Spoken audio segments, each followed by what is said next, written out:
হাইমচর ইসলামী আন্দোলনের সংসদ নির্বাচন পরিচালনা কমিটি গঠিত।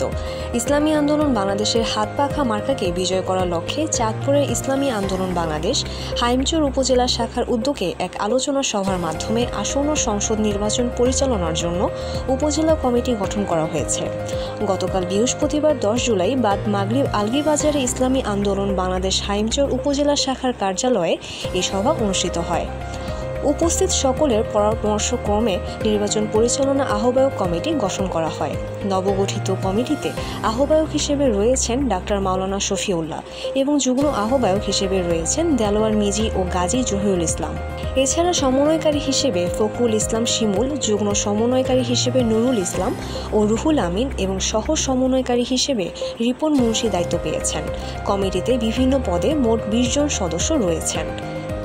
ইসলামী আন্দোলন বাংলাদেশ হাইমচর উপজেলা শাখার সাধারণ সম্পাদক ফখরুল ইসলাম শিমুল এর সঞ্চালনায় এই কমিটি ঘোষণা করেন সভাপতি ডাক্তার মাওলানা শফিউল্লাহ।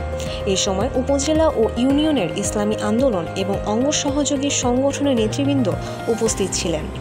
উপজেলা নেতৃবৃন্দ বলেন, ইসলামী আন্দোলন বাংলাদেশের চাঁদপুর সদর হাইমচর 3 আসনের সম্ভাব্য সংসদ সদস্য পদপ্রার্থী হলেন শেখ মোহাম্মদ জয়নাল আবেদিন।